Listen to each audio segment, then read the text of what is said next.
Recentemente, mas exatamente há 5 dias atrás, eu publiquei uma nota nas minhas redes sociais sobre a Revolução Comunista de 1917. Nessa nota, eu comento o fato de que Rudolf Rummel, um demógrafo perito em contabilizar homicídios em massa causados por governos, estimou o total de vidas humanas que foram dizimadas pelo socialismo, comunismo ou marxismo no século XX.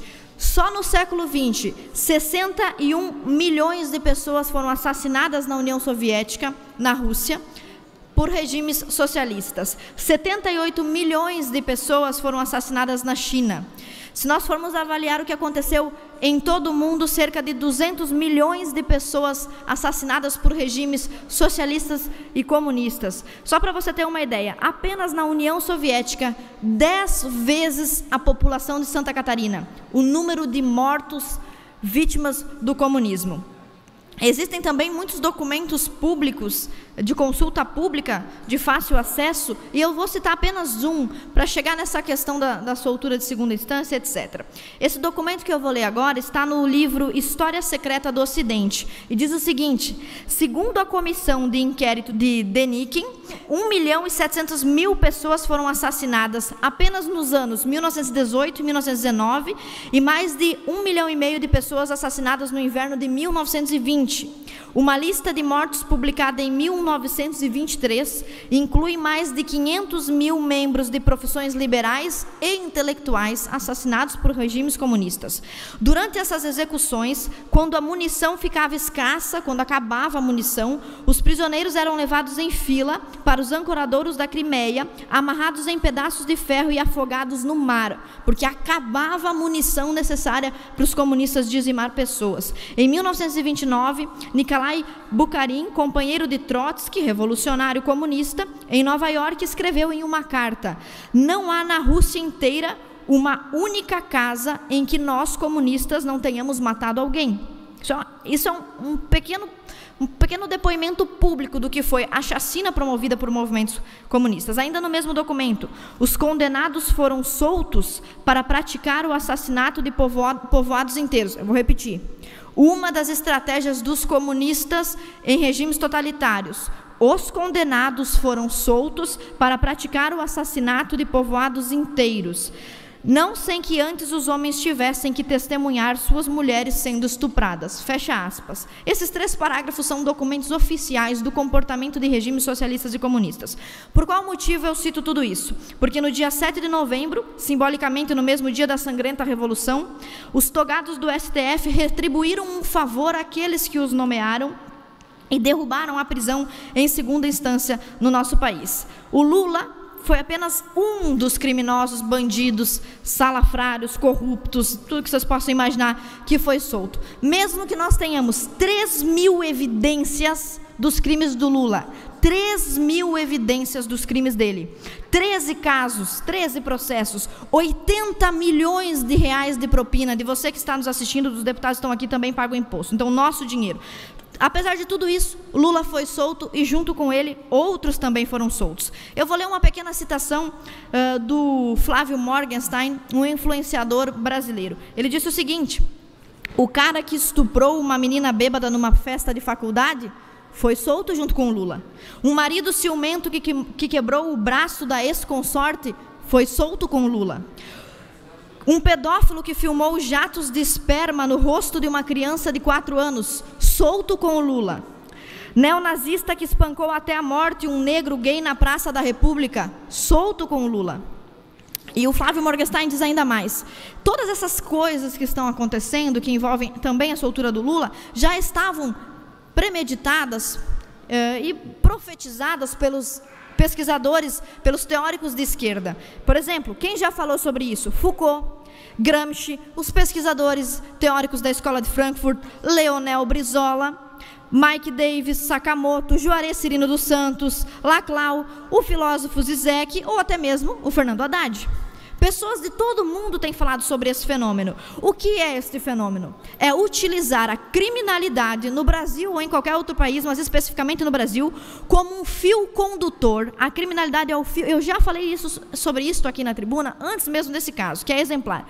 A criminalidade é o fio condutor da Revolução Comunista no Brasil. Já que não se pode mais usar um operário, o cidadão comum, que não está nem aí para a Revolução Comunista, usa-se os criminosos. E para eu demonstrar para vocês, não vou ficar nas minhas palavras, porque às vezes o pessoal diz que os ideólogos são extremistas, estão querendo criar divisão, etc.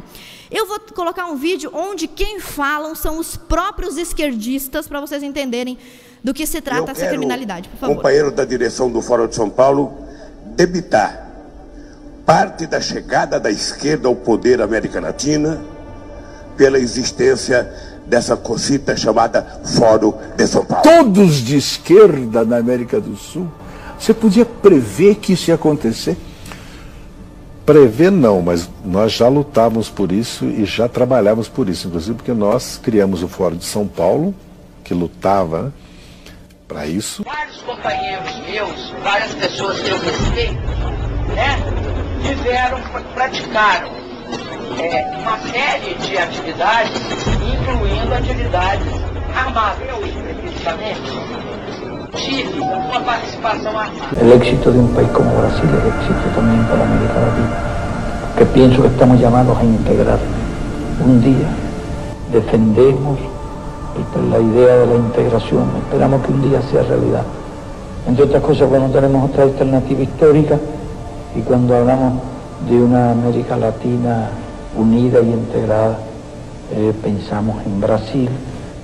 No concebimos el éxito de América Latina sin el éxito de Brasil y no concebimos la integración de América Latina sin la integración de Brasil dentro de América Latina. Me han honrado con sentarse esta noche a oír estas ideas de un soldado, de un latinoamericano entregado de lleno y para siempre a la causa de la revolución de esta América nuestra. Un inmenso abrazo bolivariano para todos ustedes. Deixa eu tirar uma outra dúvida que toda hora aparece, especialmente no noticiário internacional. Fala-se de uma aliança, de um eixo, Chaves, Fidel e Lula. Ô Boris, você sabe que isso é no mínimo uma piada de mau gosto, claro. E eu te aconselho até não repetir isso. Foi aqui. E devemos muito aos companheiros cubanos. Devemos muito aos companheiros cubanos. E o Chaves vai fazer muita falta. E eu espero que o Maduro cumpra exatamente o papel que o Chaves vinha fazendo para a integração da nossa querida América do Sul. Hoje eu estou de alma lavada, porque parecia impossível, há 4 anos atrás, nós três estávamos sentados numa mesma mesa, comunicando, finalmente, demos um passo importante em benefício dessa grande nação sul-americana. La historia de Brasil ha logrado la consolidación para la nueva etapa del avance de las transformaciones y los cambios de América Latina. Es un paso gigantesco del gigante Brasil que viene a reforzar toda nuestra fuerza revolucionaria en el continente. Querían revertir al gran Brasil para después venirse sobre todos nosotros. Aquí lo que va a haber en América Latina cada vez más es revolución. Pela primeira vez, companheira, nós não vamos ter um candidato de direita na campanha. Não é fantástico isso? Vocês querem conquista melhor do que numa campanha neste país a gente não ter nenhum candidato de direita? Mas agora, se tivesse apresentando os candidatos que eu estou vendo aí, vai ser uma coisa inédita neste país. Se tiver 4 ou 5 candidatos, é todo do espectro de esquerda. Essa eu acho que é uma conquista que nós precisaríamos aprender a valorizar. Porque era inimaginável até outro dia que nós chegássemos a esse momento do Brasil. Não ter um candidato que represente a direita. É fantástico. Existe sim polarização no Brasil, é democrática essa polarização e deve existir.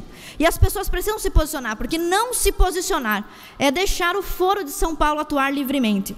Aqueles que estão em cima do muro, ou que dizem que estão defendendo ideias mais equilibradas e que não existe direita e esquerda, que esses conceitos foram superados, ignoram 30 anos de história desse país. E a esquerda está assanhada dessa maneira. Isso que vocês estão vendo aí, ó, um professor de uma universidade federal fluminense dizendo que os companheiros comunistas têm que matar os evangélicos. Isso aqui foi ontem, esses dias.